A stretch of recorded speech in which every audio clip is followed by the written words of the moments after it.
출입문 닫습니다. 닫습니다. 김어준의 뉴스 공장. 자, 2부에 이어서 일본 게이센 여학원대 이영철 교수님과 일본 상황 짚어보고 있는데요. 이제 아베가 그런 위기에 처했습니다. 정치적으로. 이 상황을 우리가 어떻게 이용해서 남북관계 문제에 있어서 어떻게 이용 혹은 활용 혹은 뭐 해야 할까요? 그 관점에서 보자면. 어쨌든 아베 내각이 지금 현재 남북 회담이라든지 또는 북미 회담을 통해서 고립되어 있는 상황이 된 거죠. 그거는 이제 막을 수가 없고. 그렇죠. 막을 수가 없고 또 북풍이 없는 전제 속에서 정권은 위기가 오겠죠. 그렇기 때문에 지금 현재 지난번 문재인 대통령과 통화에서도 북일 정상회담에 대한 관심을 갖듯이 지금은 여러 가지 북풍이 없는 걸 전제로 하면은 이 지금 국제 정세를 타가지고 이 정권을 지금 현재 이 정세를 역전시키려고 하는 입장에 있는 거죠. 트럼프 대통령이 마치 탄핵 위기 직전에 이렇게 북미 정상회담에 응하듯이요. 그렇다면 여러 가지 지금 아베 정권은 양보할 수 있는 상황이 많이 있고 또 오히려 궁지에 처해 있기 때문에 한국 정부가 조금 유연하게 대응을 하면 오히려 아베 정권이 응해올 수 있는 것도 더 많이 있는 것 같아요. 그러니까 이것은 이제 예를 뭐랄까요. 김대중 대통령 때는 햇볕 정책을 통해서 모든 사람들이 국가들이 움직였지만 또 이게 한계도 있었고 지금은 이제 보수 대립 속에서 문재인 대통령이 한반도 어떻게 보면 운전론을 통해서 지금 현재 우리가 만든 전국 속에 주도권을 쥐고 있죠. 주도권이 있는데 일본이 그것을 방해할 수 있는 입장이 있다기보다는 오히려 더 코너에 물린 입장에서 한국에 도움을 받지 않으면 안 되는 상황이기 때문에 이것은 어떻게 보면은 한국에 영향을 받지 않았다고 할 수도 없고 또 그렇다고 해서 우리가 이 부분을 잘 활용을 했을 때 지금까지 생각하지 못한 한반도 상황에 일본이 영향을 미칠 수도 있는 좋은 긍정적인 영향을 미칠 수 있는 상황이죠. 좋은 영향을 미친 적 거의 없는데. 근데 이제 아베 내각은 보수에 뿌리를 두고 있기 때문에 이게 만약에 아베 내각이 갑자기 붕괴됐을 때 만약에 일본은 혼란에 빠질 거고 이게 또 다시 우리가 북미 회담하고 또 남북 회담을 할 때 일본이 함께 동참을 못하는 것은 장기적으로 보면 그렇게 큰 장점은 아니죠. 아베 정권이 이쁘지는 않지만 근데 그것은 일본의 시민사회 내에 맡겨야 될 문제고요. 그러니까 그 한국 입장에서 아베 정권이 이쁘지는 않지만 지금은 아베 정권이 위기에 처한 걸 잘 이용해서 아베 정권이 우리가 남북 문제를 푸는데 도움이 되는 방향으로 유도할 찬스가 왔다. 이렇게 이해하면 됩니까? 그렇죠. 우리는 그렇다고 해서 뭐 일본 이용론이라기보다는 한반도가 평화적인 분위기를 만들고 또 거기에 국제정세의 협력을 강조하면 할수록 지금 현재 일본은 거기에 함께 탈 수밖에 없는 상황이 있기 때문에 어떻게 보면은 협력을 더 많이 하는 게 일본 패싱이 아니라고 말하기 위해서라도 일본은 이 거대한 흐름을 거스릴 수는 없고 그러면 거꾸로 적극적으로 탈 테니까 그렇죠. 우리가 일본한테 역할을 주고 북한과의 관계를 풀도록 막 해주면 그렇죠. 갑자기 일본이 아베 정권의 위기 탈출을 위해서라도 북일 관계를 크게 개선한다든가 그렇게 할 수 있는 조건이 성립되어 있는 거죠. 그래서 이런 적이 없었지 않습니까? 그것은 어떻게 보면 이제 한반도 우리 지금 저희가 북핵의 마지막 찬스라고 하지 않습니까? 또는 한반도 평화협정의 마지막 찬스에 주변국들이 같이 동의해 가지고 가기가 쉽지 않아요. 햇볕 정책 같은 경우는 정세를 그렇게 만들었지만 여러 가지 한계를 우리가 느꼈겠지만 지금의 이런 정세는 전략적으로 만들어진 정세 속에 각국의 상황이 지금 겹쳐 있는 상황이기 때문에 이런 우연이 어디 있습니까? 도대체. 아마 우리가 지금 이 기회를 놓치면 어떻게 보면 한반도에 여러 가지 위기를 다시 맞이할 수밖에 없는 상황이 되고 일본도 그러니까 남북 관계를 풀 수 있는데 굉장히 좋은 조건이 되어 있다는 거죠. 그렇죠. 일본 국내 정치가. 혹시 아베 정권이 중간에 붕괴하더라도 새로운 정권이 거기에 바로 탈 수 있도록 하는 위해서라도 이 일본과 한국의 협력 관계로 이 남북 외교와 그리고 또 북미 외교에 일본을 배제하는 방법은 별로 좋은 상황이 아니에요. 배제할 수도 없고요. 근데 이제 배제하지 않는다고 하더라도 일본이 이제 주저하거나 소극적으로 나올 수 있는데 이번에는 일본이 굉장히 적극적으로 나올 수도 있는 상황이 되었다. 그렇죠. 아베 내각에 있어서는 북일 외교 돌파만이 지금은 어떻게 보면 지금 위기를 극복할 수 있는 유일한 방법인 거죠. 이런 적이 없었지 않습니까? 그렇죠. 그러면 어떻게 보면 문재인 정권에게는 운이 좋다고 볼 수도 있고 또 아주 좋은 동북아 정세가 만들어졌다고 볼 수도 있고요. 그러니까 이제 뭐 문재인 정부 입장에서는 그 문 정부의 외교력 실력으로 만들어낸 거라고 말하고 싶겠고 그런 부분도 있겠지만 주변국의 환경도 때마침 그렇게 되어준다는 측면에서는 운도 대단히 좋습니다. 예, 일본이 한반도에 여러 가지 영향을 미칠 수가 있는데 지금처럼 아베 내각이 외부적으로 내부적으로 동시에 이렇게 위기를 직면한 점 별로 없었고 그래서 지금 현재 뭐랄까 일본 내에서도 이게 지금 불안정하기 때문에 오히려 일본 내가 더 아베 내각을 강화시켜서 안정적으로 가야 되려고 할지 안 그러면은 뭐랄까 지금 북미 회담이라든가 남북 정상에서 지금 이게 배제됐지 않습니까? 근데 이게 어떻게 보면은 아베 책임이다라고 할 수도 내부적으로 있는 거죠. 그쵸. 결국에는 공격에는 아무것도 안 했지 않느냐. 그렇기 때문에 지금 내부에 이 지금 문서 조작 문제하고 겹쳐서 아베 책임론이 나오고 있지만 그렇지만 일본 사람들의 심리가 그래도 아베를 통해서 다시 안정적으로 가야 되려는 움직임으로 갈지 안 그러면 아베 정권에 아닌 다른 대치를 찾으려고 할지는 물론 한 달 정도를 더 여유를 봐야 되겠지만 아베 정권이 처한 입장은 결국 한국 정부에게 구원을 요청할 수 없는 입장이 있는 것은 사실이죠. 이런 상황이 됐네요. 때마침. 예. 때마침 트럼프가 정치적 위기에 처한 것처럼 때마침 아베 정권도 정치 위기에 처해서 한국 정부가 제시하는 남북 관계 개선 혹은 뭐 북미 관계 개선 혹은 북일 관계 개선을 통해서 위기를 돌파하는 게 좋을 것이다 하는 이해관계가 딱 맞아떨어진 상황이 된 거 아닙니까? 그렇죠. 우리가 이 상황을 아주 관리를 잘 해야 되겠죠. 어떻게 보면 저희들에게도 어떻게 한반도 평화를 위해서는 마지막 찬스라고 생각하는 각오로 각국의 정세 분석을 잘 하면서 그리고 특히 일본 시민들에게는 역시 한반도의 평화에 공헌할 수 있는 기회이기도 하기 때문에 저희들이 많은 애정을 가지고 함께 상황을 지켜볼 필요는 있는 것 같습니다. 천재 일호의 기회인 것 같습니다. 네. 한 20년간 이런 기회는 없었죠, 교수님 보시기에. 저희들이 지금까지 여러 냉전부터 탈냉전 시대를 봤을 때 한반도의 자기 주도론으로 주변 정세가 이렇게 함께 따라와서 또 그리고 또 그것을 뭔가 새롭게 만들 수 있는 그런 여러 정세를 봤을 때는 중요한 찬스인 거죠. 네, 중요한 찬스가 맞습니다. 그래서 저희가 일본, 미국, 중국, 러시아 주기적으로 한번 짚어볼까 합니다. 예, 오늘은 일본 다시 한번 짚어봤고요. 이제 돌아가시는데 앞으로 전화 자주 받으실 각오하시기 바랍니다. 네, 알겠습니다. 지금 이제 일본 게이센 여학원대 이행채 교수님께서는 사실은 일본 시민사회가도 굉장히 가깝거든요. 예, 저는 한 일본에서 생활을 20년 하고 있지만 거의 모든 생활 일본의 시민단체 또는 평화단체 그리고 8월에는 저희들이 동아시아 촛불행동이라고 있어요. 오키나와, 제주도, 타이완, 일본 그리고 한국이죠. 거기까지 포함한 거의 한 매년 평화행동을 하지만 거기 사무국장을 10년 정도 해왔고 일본의 많은 시민들은 평화적으로 한국과 연대할 수 있는 분들이 많이 있고요.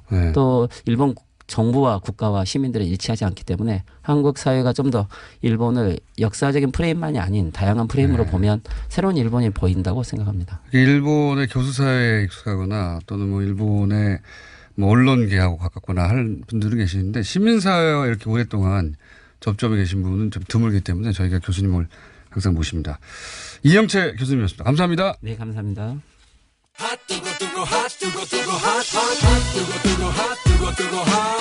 쉬지 않고 뛰는 내 심장이 불타오르는 나의 젊음이 여기 내 손에 쥐고 있는 MRC 자, 언제나 뜨거워. 하트령 밤이당. 이건 짧게 부르면 어감이 그렇게 좋진 않아요. 밤이당이라고 하시면 안 되죠. 아니 뭐 당 이름을 본인들이 만들었는데 다른 미래라고 하시든지. 아니 이게 짧게 부를 걸 미리 예상하셨어요, 당연히. 그렇게 부른 사람들 책임이 아닙니다, 이건. 아무튼 처음부터 악담이야. 자, 바른미래당의 하태경 최고위원. 첫 번째로는 일단 이명박 전 대통령 구속영장에 대해서 바른미래당의 입장이랄까요? 혹은 뭐 의원님의 입장은요? 그러니까 이제 MB 이제 구속 문제를 두고 좀 다시 한번 보수의 어떤 전면적인 자기 반성이 필요하다. 그러니까 이걸 자꾸 정치보복 프레임에 넣으려고 했잖아요. 그러니까 이제 한국당이 그러니까 아니 그럼 전직 대통령이면 중대 범죄자도 수사하지 말고 처벌하지 말라는 이야기거든요. 그러니까 기본적으로 이제 보수의 법치주의를 전면 부정하는 이야기예요. 그리고 이제 지금 보복을 하는 쪽은 측근들입니다. 그렇죠. 사실 네. 내부의 싸우는 거죠, 내부의 지금은. 자중질환 때문에 네. 그래서 한국당이 사실은 홍준표 대표 물러나야 돼요. 이렇게 연결됩니까? 왜냐하면은 보수가 자기 부정한 사건이에요. 이 사건은 이 대응하는 과정에서 정치보복이라고 하는 자체가 그렇죠. 법치주의를 가장 강조하는 집단이 보수인데 보수의 생명이에요. 최고의 가치고. 그런데 법치주의를 전면에서 부정하는 태도를 취하고 있기 때문에 저는 아무튼 이번 MB 건으로 한국당이 가짜 보수라는 게 입증이 됐다. 그러니까 자유한국당과 바른미래당의 차이가 이 MB권을 바라보는 시각에서 결정적으로 또 나는 것이다. 이런 그렇죠. 말씀 지난번에 그 남북 관계를 보는 어쨌든 발목 잡으려고 남북 관계 회방하려고. 근데 이제 우리는 총론에는 동의를 하거든요. 도와주자. 이건 동의를 하고 강론에서 유승민 대표는 크게 도와주시지는 않았어요. 유승민 대표도 총론 동의, 강론 견제. 강론만 얘기하시던데요. 홍준표 대표는 총론 반대. 자, 그건 알겠습니다. 여기에서 또 바로 차이가 나는 것이다. 예, 차이가 납니다. 이명박 전 대통령을 바라보는 바른미래당과 자유한국당의 차이를 좀 주목해달라. 예. 그렇습니다. 예. 그걸 이번에 확실히 좀 심판을 받아야 된다. 우리 지방선거에서. 지난주에는 마이크를 귀에 거시더니 이번에는 너무 목에 거시네요. 예. 약간 떨어주십시오. 예. 자, 이제 당내 문제로 돌아와서 안철수 전 대표가 복귀를 했어요. 드디어. 예. 생각보다 빨리 복귀한 편입니다. 예. 빨리 복귀하게 된 이유가 그 두 당이 아무래도 합치다 보니까 의사결정 속도가 좀 늦습니다. 그렇겠죠. 아무래도. 예, 많이 늦습니다. 다른 당에 있던 분들이니까. 그렇습니다. 그래서 지금 조직들도 합치고 있는데 지금 이제 공보실 합쳤고요. 이렇게 하나씩 합치는데도 시간이 많이 걸리고 있고 이러면서 선거는 너무 얼마 안 남았지 않습니까? 그래서 빠른 속도를 지방의 위원장들은 이제 명함을 파서 다녀야 되는데 명함을 못 파는 거예요. 그 정도입니다. 왜냐하면 전직만 있지 현직이 부여되지 않아 가지고 그래서 지방선거 체제로 지금 전환이 굉장히 느리고 있군요. 느립니다. 그래서 이제 안 대표 빨리 복귀를 우리가 속도 좀 내자. 호소를 했고 그래서 이제 왔죠. 이제 왔기 때문에 사실 저희들 이번 빨리 부끄러운 이야기지만 선거 전략 그리고 후보 전략 이런 큰 틀에 있어서도 당에 아직 합의가 안 된 상태입니다. 아 그렇군요. 예. 오늘 이제 복귀하자마자 상징적인 조처겠죠. 1호 영입 인사 발표한다고 하는데 물론 인사를 여기서 공개하실 수는 없을 테고 그렇죠. 당에서 공식적으로 발표해야 되니까 힌트 같은 건 좀 주실 수 있지 않습니까? 일단 광역급은 아니다. 아 그렇군요. 왜냐하면 이제 광역급은 대표 두 분과 합의가 돼야 되는데 대구시장, 부산시장, 서울시장 이런 정도 거론되는데. 예, 그러니까 그 영입한 인사가 광역급은 근데 박주선 대표 어제 들어왔고요. 유승민 대표 아직 그 미국에 있기 때문에 돌아오고 나서 그 다음 주 유승민 대표는 미국에 왜 가셨습니까? 남북 관계 좀 역할을 하시려고 찾아보시려고 가신 것 같습니다. 그런데 현실적으로 답답해서 가셨을 수도 있습니다. 지금 현 정부가 하는 그 대북 관계 정책이나 어떤 절차들이 마음에 안 들어서 이건 위험이 있다라고 미국에 가서 이제 알리고 미국 인사들에게 이제 의사를 전달하러 가신 거라고 이해하긴 했는데 방해하려는 의도보다도 물론 이제 유승민 대표 전반적으로 좀 학습 방문인 것 같습니다. 그래서 어떻게 돌아가고 있는가? 예, 그렇죠. 미국 내의 동향은 어떤지 그리고 우리가 도와줄 수 있는 건 없는지 아니면은 견제해야 될 건 없는지 이걸 종합적으로 파악하는 그래서 이번에 많이 안 가고 어디 가셨어요? 혼자서 갔고 워싱턴에 주로 있을 것 같습니다. 근데 이제 실제 의사 결정권자들을 만나야 어떻게 돌아가는지 알 텐데 대사관에서 협조를 좀 했던 것 같습니다. 그렇다고 트럼프 대통령을 만난다든가 또는 주요한 의사결정권자를 만날 수는 없지 않습니까? 트럼프 대통령 만나면 내일 무슨 이야기 할지 모르는데 큰 도움이 되겠습니까? 그게 어쨌든 의사결정권자들을 만날 수도 없는데 그렇게 굳이 가실 필요가 의사결정권자도 지금 없잖아요. 국무부 장관도 없고 누구야 매티스인가? 다 아시면서 왜 가셨어요? 아니 그러니까 여론을 형성하는 중요 포인트가 있어요. 한국 정책 그분들 만날 것 같습니다. 이렇게 안철수 전 대표가 당무에 복귀하면 좀 속도가 빨라질까요? 상당히 빨라질 겁니다. 어쨌든 안 대표가 자주 나오니까요. 얼굴 보고 뭐 계속 뭐 논의 지금 뭐 중요한 게 이번 선거의 목표 우리가 이제 당내에서는 이제 아무래도 야당이니까 정권 심판이 더 중요하지 않느냐. 아니다. 이번 선거는 그래도 적폐청산 국민들의 염원이 크고 야당 교체를 오히려 전면에 내걸어야 된다. 이런 이견이 아직 완전히 해소되지는 못했습니다. 정권 심판을 내걸기에는 아직 너무 지난 시간이 짧지 않습니까? 물론 뭐 지방선거 시점에는 1년이 지난 시점이긴 한데 그렇다 하더라도 정권 심판을 내세우기는 프레임이 좀 약하지 않을까요? 그래서 소수입니다. 사실은 소수고 네. 다수가 합의하는 것은 제1구호가 야당 교체, 제2구호가 여당 견제. 야당을 제대로 할 수 있게 자유한국당이 아니라 우리가 그 자리에 그렇죠. 여당을 제대로 견제할 수 있게 야당을 완전히 교체해달라. 이게 다수 아닌데 어쨌든 이걸 뭐 공식적으로 확정을 하고 그러면은 선거 전략이 거기에 맞게 짜여지죠. 그렇겠죠. 어디에 센 후보를 낼 것인가. 야당 교체를 상징적으로 확 보여줄 수 있는데 대구의 핵심 인물을 내보내자. 영남에 우리가 핵심 인물을 내보내자. 대구 경남에 부산이나. 그렇죠. 이런 것들이 그래서 지금 수도권 집중론과 PK, TK로 가자 이런. 그렇죠. PK, TK 쪽에도 센 사람이 나가야 된다. 뭐 이런 게 아직 조율이 안 끝나서. 예를 들어서 유승민 대표가 대구에 출마한다든가 대구시장에. 아니 유승민 대표는 출마는 절대 안 하는. 출마한다면 서울이죠. 한다면 서울입니다. 예. 서울시장이요. 그렇죠. 유승민 대표가 출마한다면 서울시장이죠. 근데 출마 자체에 대한 생각이 전혀 없으신 것 같더라고요. 현재까지는. 그죠? 아직까지는 공식적으로 안 한다고 하는데 왜냐하면 혹시 내부적으로 약간의 가능성을 엿보십니까? 안철수 대표 측근 주변 분들이 안 대표가 서울시장 나가야 된다는 목소리가 강하죠. 강하기 때문에 이제 유 대표도 사실 서울밖에 나갈 데가 없고 나간다면 그런 상황에서 나간다고 할 수가 없죠. 서로 싸울 수는 없으니까. 그래서 이제 내부 조율이 우리 선거 전략이 어떻게 돼야 되고 그 전략상 어떻게 편제를 해야 되고 이런 부분들을 아마 유 대표가 돌아오는 직후부터 아마 진작에 논의할 것 같습니다. 역할 분담에 따라서는 유 대표의 광역단체장 출마 가능성도 제로는 아니다 이렇게 보시는 거군요. 저는 배제하지는 않고 있습니다. 그럴 수도 있다. 예, 저는 배제하지 않고 있습니다. 예를 들어서 그 안철수 전 대표가 나는 부산으로 가겠다든가 내가 대구로 가겠다든가 뭐 이런 역할 분담이 나온다면 그러면 유승민 대표는 나는 서울시장에 가겠다 이런 역할 분담도 불가능한 건 아니다. 예. 그런데 이제 이런 구도는 가능하죠. 뭐 수도권하고 영남을 유 대표, 안 대표가 각각 책임지고 수도권을 누가 책임질지는 조율이 필요하고요. 호남은 박주선 대표가 책임지고 그리고 각자의 정치적 생명을 걸자. 그런 정도 다른 대안이 없으면 본인도 던지는 알겠습니다. 뭐 이런 우리 총공세가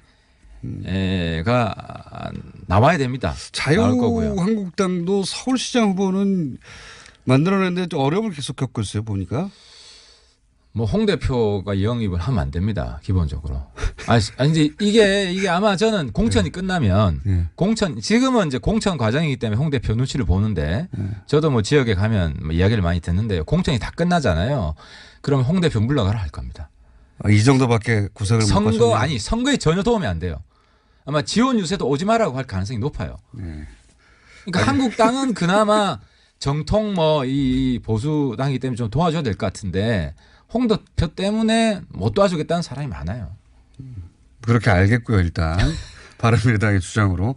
그런데 어쨌든 자유한국당이 예를 들어 가장 상징적인 광역단체장인 서울시장 후보를 아직도 내지 못하고 있는 건 사실입니다. 바른미래당 말고 자유한국당. 자유한국당.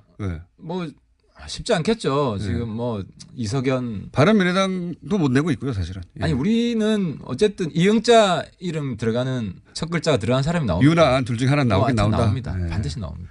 나오긴 나오는데 자유한국당은 잘 안 되고 있고 그리고 자유한국당 홍준표 대표가 영입하는 인물들이 도움이 안 될 것이다 선거에 제대로 못하고 있다. 하지만 안철수 대표가 영입한 인물들도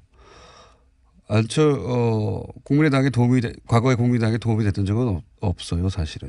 근데 이제 1차 영입보다도 영입도 중요하지만은 우리 당 자체에 아무튼 거의 총동원식으로 판이 짜여져야 되고 그렇게 되면 지지율 올라가고 영입도 흐름을 탈 겁니다.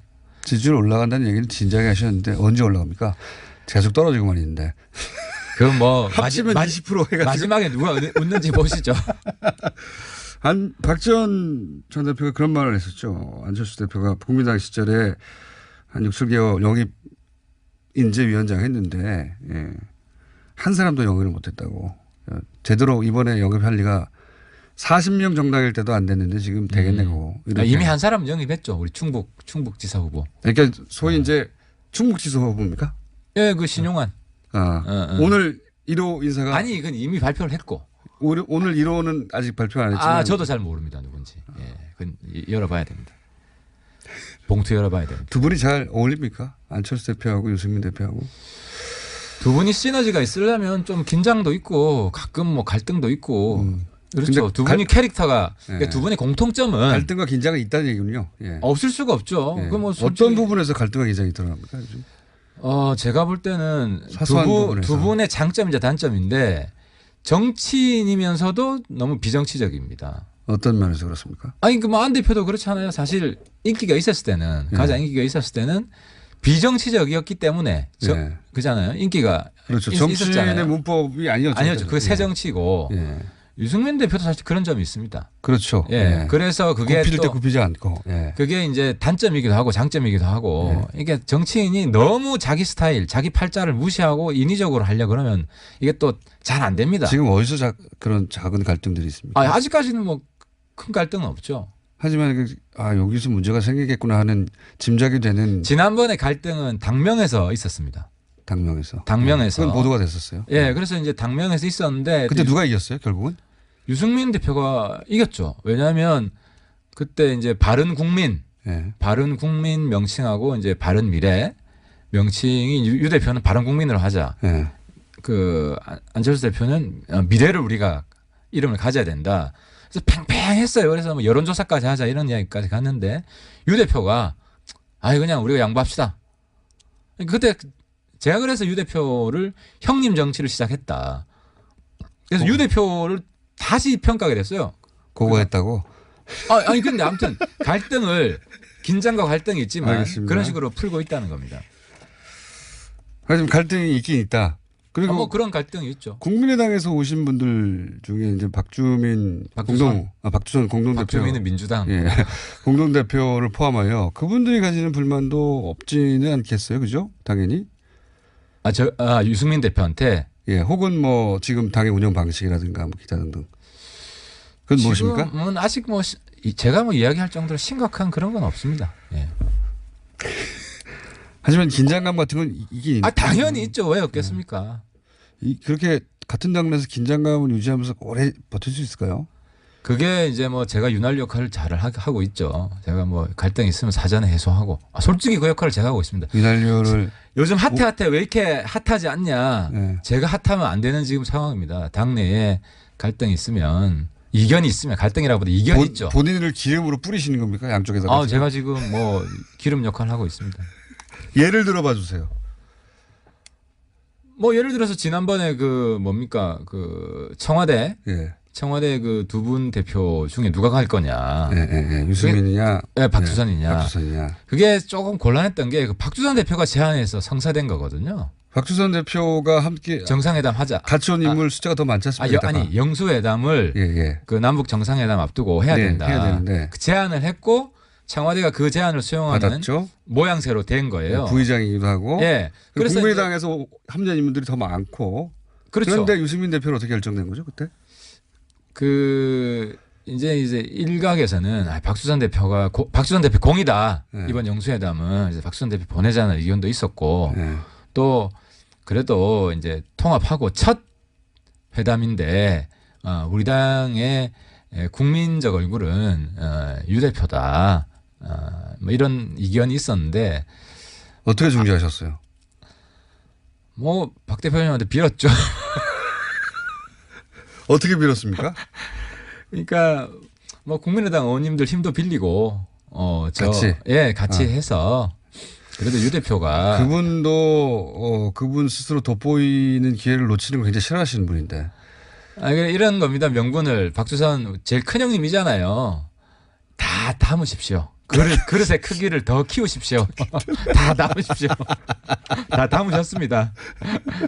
이 자리를 빌어서 우리 박주선 대표님 감사드립니다. 자, 어쨌든 지금 두 식구가 만나서 원래 다른 패턴으로 당이 운영돼 왔을 것이고 작은 것부터 많이 차이가 있기 때문에 예. 쉽지 않은 일이긴 할 겁니다. 완전히. 예. 그렇습니다. 과거에도 두 당 혹은 세 당까지 통합한 적이 있잖아요. 옛날 민자당 같은 경우는. 그래서 굉장히 당내 갈등들이 많았더라고요. 근데 대통령을 배출한 당이 되어서 다 이게 덮을 수가 있었는데. 그렇죠. 이게 우리도 똑같습니다. 지방선거에서 좋은 성적 내면 다 덮입니다. 안 나면 흩어집니까? 그리고 위기가 오죠. 솔직히 제2의 위기가 오죠. 자, 그러면 지방선거 요 얘기까지만 해볼게요. 지방선거에서 사실은 야당을 교체하고 제1야당이 되겠다고 하는 원내 포부로 두 당이 합쳐진 거 아닙니까? 그렇습니다. 만약에 그런 선거가 안 났어요. 충분히. 그러면 이 체제가 계속 유지되기 쉽지 않다. 제2의 위기는 옵니다. 것이다. 그리고 구심력보다 원심력이 커지는 상황이 오는데 아무튼 그때 상황을 좀 봐야 될 것 같습니다. 그래서 어쨌든 원심력이 더 커지는 상황이 오지 않기 위해서라도 이번에 총공세를 해야 된다. 총동원을 해야 된다. 우리 당의 가장 경쟁력 있는 자원들이 다 나가야 된다. 이런 공감대가. 정치적 명운을 걸고 도전을 해야 된다. 그렇습니다. 안 그러면 이 당 자체가 흔적도 없이 사라질 수도 그래서 있습니다. 유 대표와 안 대표 다 나와라. 이런 이야기가 밑바닥에서도 자꾸 나오는 이야기가 그런 위기의식 때문인 겁니다. 전체를 걸어라. 그렇죠. 다 걸어라. 안 그러면 자유한국당이 흡수될 수도 있는 것이고 혹은 국민의당에 오신 분들도 또 다른 당으로 흩어질 수도 있는 상황이 올 수 있는 거 아닙니까? 흡수는 안 되죠. 저는 끝까지 안 갈 테니까. 무소속 만약에 그런 상황이 온다면 차라리 무소속이 되겠다?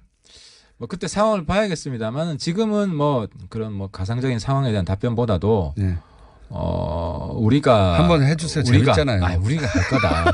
지금 어쨌든 염색 안 하시잖아. 내가 이겼어도. 언제 뭘 이기셨어요?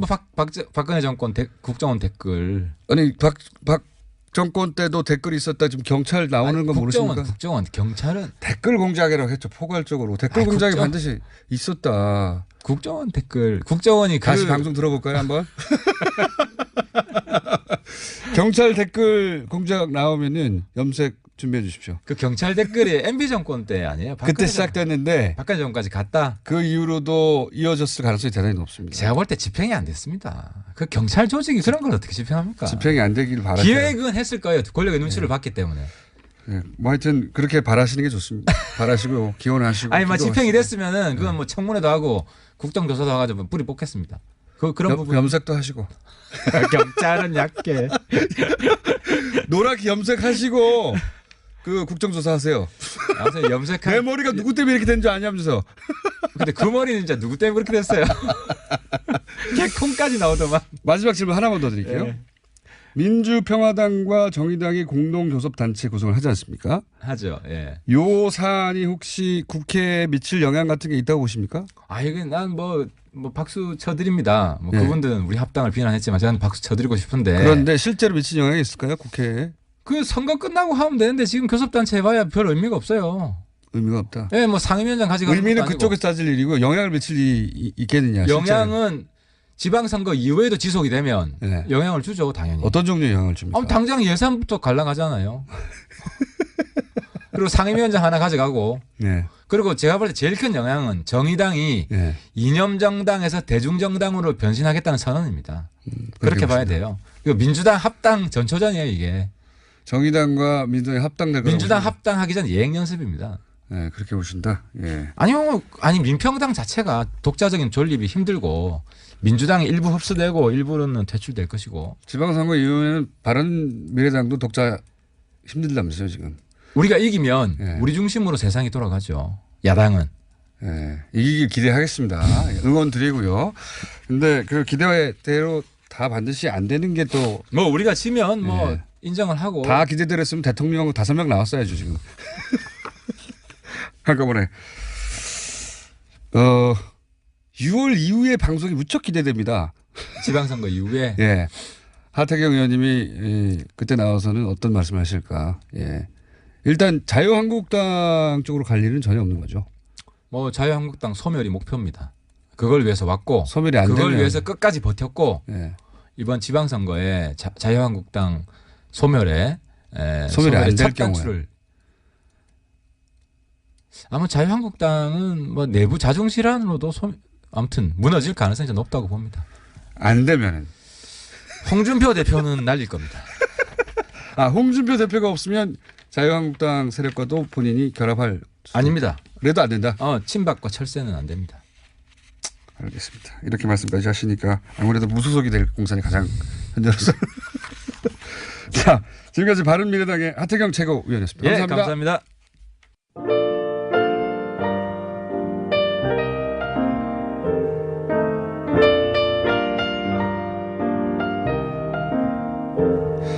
불친절한 AS. 뉴스공장 최초로 제가 개인 광고 하나만 해야 되겠습니다. 제가 휴대폰을 분실했는데요. 저는 어디에도 어떤 내용도 백업하지 않는 삶을 거의 10년째 살았기 때문에 핸드폰이 깡통입니다. 아무것도 없어요. 예. 원래 이 방송을 들으신 분들, 원래 저를 제 번호를 아시는 분들은 저한테 문자 좀 부탁드립니다. 나 누구다라고. 네. 원래 제 번호를 아시는 분들은 문자를 좀 부탁드립니다. 아무에게도 연락을 할 수가 없습니다, 지금. 아무 번호도 없어서. 개인 광고였습니다. 네. 처음 하는 개인 광고고요. 네. 저한테 문자 좀 주세요. 불교계. 저희가 잠깐 오늘 2부에서 전해드렸는데 문자가 굉장히 많이 왔네요. 불교의 신자로서의 없다 등등 많은 문자가 왔습니다. 불교계가 그 정도 사실 이게 불교계만의 문제일까 하는 생각은 하게 됩니다만 종교계가 우리가 생각하는 만큼의 그런 윤리의식이나 또는 뭐 정치권으로부터 독립된 곳이었던가 질문을 불교계뿐만 아니라 보수 개신교에도 할 수 있는데 어쨌든 오늘은 불교계 이야기를 전해드렸고 불교 신자들로부터 문자가 많이 왔습니다. 그리고 브리핑에서 잠깐 얘기했지만 삼성 관련 뉴스 중에 어제 SBS 8시 보도만큼 완성도를 가진 보도는 제가 기억이 없습니다. 정말 대단한 그 탐사 취재인데 네이버에 지금 그 기사가 걸려 있지 않아요. 네. 이거 말이 안 된다고 봅니다. 이 정도의 공을 들이고 완성도 있고 일목요연하게 삼성사안을 정리한 취재는 정말 없었거든요. 예. 꼭 다시 한번 찾아보십시오. 예. 여기 광주인데요. 지난주 금요일 길에서 할아버지들이 지나가면서 다스가 이명박 것이요 라고 대화를 주고받는 걸 들었습니다. 네. 널리 알려졌네요. 네. 여기까지 하겠습니다.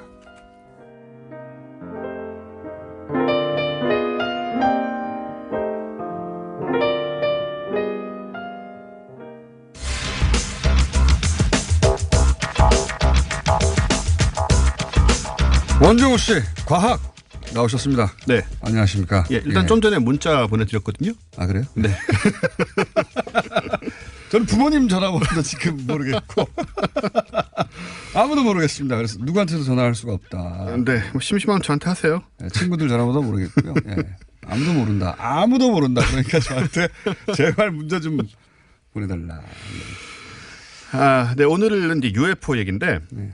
제가 전에 UFO 얘기를 한번 하면서 그때 공장대님이 저한테 정말 믿을 만한 어떤 증거가 없는 거냐, 하나도 없는 거냐고 물으신 적이 있어요. 그렇죠. 그래서 제가 없다라고 말씀을 드렸던. 뭐 예를 들어 정보기관이 인증했다든가, 그렇죠. 또는 뭐 우리가 무슨 그 네이처 같은 잡지에 실렸다든가 그런 거를 이제 공식적이라고 하는 거죠. 그렇죠. 예. 그런 것이 없다. 예. 모든 게 의심스러운 거 투성이다라고 얘기를 드렸는데 그 상황이 좀 달라지고 있습니다. 아, 그래요? 네, 네. 이게 좀 굉장히 중요한 뉴스니까 여러분 열심히 들어보세요. 네. 지금까지 역대 어떤 목격담하고도 무게가 다른 목격 자료가 공개가 됐는데 네. 바로 미국 국방부 펜타곤에서 나온 영상이기 때문이죠. 저도 그거 봤는데 네. 궁금한 것은 국방부가 왜 이런 자료를 내놨을까요? 그게 이제 참 묘한데요. 그 얘기를 좀 드리면 일단 이거 상황은 이제 그 국내 일부 언론의 이제 논조는 약간 이제 비판을 해야겠습니다. 미 국방부가 발표했다라고 났더라고요 신문에. 네. 근데 이런 마치 국방부가 공식적으로 브리핑을 한 것 같잖아요. 네, 그건 아니고 그럼 정말 엄청난 사건이죠. 그건 아니고 UFO 관련 민간 기구인 미국의 투더 스타즈 아카데미 오브 아트 앤 사이언스라고 있어요. 이 뭐라고 이렇게 될지 모르겠습니다. 별을 향한 예술과 과학의 아카데미라는 식으로 해석이 되는 건지 뭔지. 근데 로고는 되게 멋있더라고요. 네. 여기가 그런 단체가 많아요 미국에는 굉장히. 많습니다. UFO 연구한다는 네. 단체가. 근데 여기 같은 경우는 어쨌든 국방부의 정보 공개 요청을 해서 영상을 받아낸 거죠. 네. 그래서 공개를 했는데 근데 미군이 찍어서 보관한 영상 분명하고요. 네. 이 이상으로 신뢰할 수 있는 영상은 지구상에 없죠 사실. 그러니까 미 공군, 해군 혹은 공군이 전투기가. 전투기를 조종하다가 네. 이상하다. 그러니까 항상 공중을 날아다니는 분들이니까 그렇죠. 이게 이제 항공기인지 뭔지 대충 감이 갈 텐데 이건 내가 본 적이 없는 거야 하고 찍은 영상이라는 거죠. 그런 거죠. 사실 뭐 비행체 움직임이나 뭐 기술에 관한 전투기 조종사 이상의 전문가는 세계 없거든요. 그렇죠. 그러니까 아주 무게가 실리는 증언이 되는데 그분들도 이상하게 생각했던 이상하게 거다. 생각해서 찍는 거죠.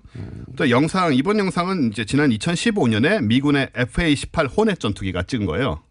그러니까 그게 미 공군 조종사에 의해서 찍힌 것은 맞다. 맞습니다. 그리고 그걸 인정했다는 펜타곤이 펜타곤이 복원하고 있던 영상도 맞고요. 그걸 인정했다는 그걸 거죠. 인정한 거죠. 발표했다기보다는 그러니까 펜타곤에 요청을 해가지고 받아낸 거죠. 이분들이 투더 스타즈 어쩌고 하는 분들이. 그래서 이건 줬다는 것도 이례적이네요. 이게 정보 공개가 좀 되고 있는 게 그것도 조금 재밌는 상황이에요. NCND 하지 않고. 과거에는 극비로 치부될 수 있는 그런 영상들인데 보통 없다고 하거나 아예 답을 안 하잖아요. 그렇습니다. 지금 달라면 주고 있거든요. 희한하네요. 그래서 이 전투기 조종사가 뭘 찍은 거냐면 이제 아래쪽에서 빠르게 움직이는 원반 혹은 타원형 물체를 발견을 합니다. 그리고 이 물체를 이제 자동 조준을 하죠. 오토락이라고 그러잖아요. 미사일 같은 거 쏠 때 쓰는 거. 자동 조준을 해요. 그런 다음에 이제 한 30초 정도밖에 없어요, 영상은. 근데 그걸 이제 이 자동 조준한 영상 카메라에서 쫓아가면서 조종사들이 와 저거 봐라. 저 뭐야 엄청 뭐 잘 날아가네 뭐 이런 얘기를 막 목소리들로 녹음이 돼 있고. 네. 그 영상에는 날개가 없고. 비행기나 미사일하고 형태가 다른 좀 원반 혹은 타원형 물체가 찍혀 있습니다. UFO가 있긴 있는 것 같아요. 그리고 엔진에서 보통 이제 열이 나오니까 이런 화상을 보면 뒤에 열 화상이 이렇게 잡혀야 되는데 찍히거든요. 그게 없습니다. 그거를 쫓아서 미사일이 날아가는 거니까요. 보통 그렇죠. 근데 이제 그게 안 잡혔다. 그렇습니다. 그게 안 잡혔고 전문가도 CNN에 나온 전문가도 좀 이상하다라고 얘기를 했고. 새일 리는 없고. 새는 이렇게 직선으로 빨리 날 수가 없죠. 우리가 모르는 새가 발견된 거 아닐까요? 그것도 그럼 굉장히 과학적인 대발견입니다. 저렇게 나르는 생명체가 있다면 비행기 속도를 능가하는 새가 있었다니. 그건 엄청난 발견이고요. 아무튼 지난번에 제가 증거가 없다고 말씀드린 이유는 이런 영상들이 이제 좀 민간에서 찍고 공개가 됐거나 혹은 뭐 조작이 너무 쉽기 때문에. 그리고 이제 민간에서 지상에서 우연히 발견해서 찍은 거는 속도도 좋고 해상도도 낮고 너무 멀리 있는 거고. 그런데 이번에는 최첨단 비행기가 날아가면서 최첨단 카메라로 락을 걸어서 찍은 거기 때문에 그리고 조종사들도 자기들 공중이 일터인데 이 비행체는 너무 이상하다고 했으니까 그리고 국방성에서 보관되고 있던 그걸 보고 나서 이거는 따로 보관할 정도의 영상이라고 국방부가 판단했던 거죠. 근데 그게 나왔다는 거 아니에요? 나왔고요. 공개했다는 게 참 이상하다. 이 영상을 공개하는데 이제 좀 주도적인 역할을 한 사람 중에 하나가 루이 엘리존도라는 사람인데 이 사람은 실제로 미 국방성 내의 미확인 비행물체 연구 프로젝트의 수장이 있던 사람이에요. 그러니까 이 신용도가 엄청난 거죠 지금. 미국 국방부에서도 이번에 공개한 게 이거지. 그 전에도 그렇게 찍힌 영상들이나 이런 게 있었다는 얘기네요. 사실 이미 2개가 더 공개가 됐었습니다. 이게 세 번째예요. 근데 작년 연말에 이제 이 프로젝트가 있었다는 게 밝혀지고 이게 정보 공개 요청이 들어오기 시작했고 지금 이 루이 엘리존도라는 사람은 그 전에 이제 이 수장을 하다가 그때쯤 그만둔 사람인데요. 본인이 잘 아는 거죠, 그러니까. 너무 수장이니까 너무 잘하는 거죠, 이런 걸. 그런데 이제 이 세 번째 영상이란 거는 이제 미 해군 소속이었던 전직 전투기 조종사가 또 공개한 것들이 있어요. 이 사람이 이제 자기가 봤다.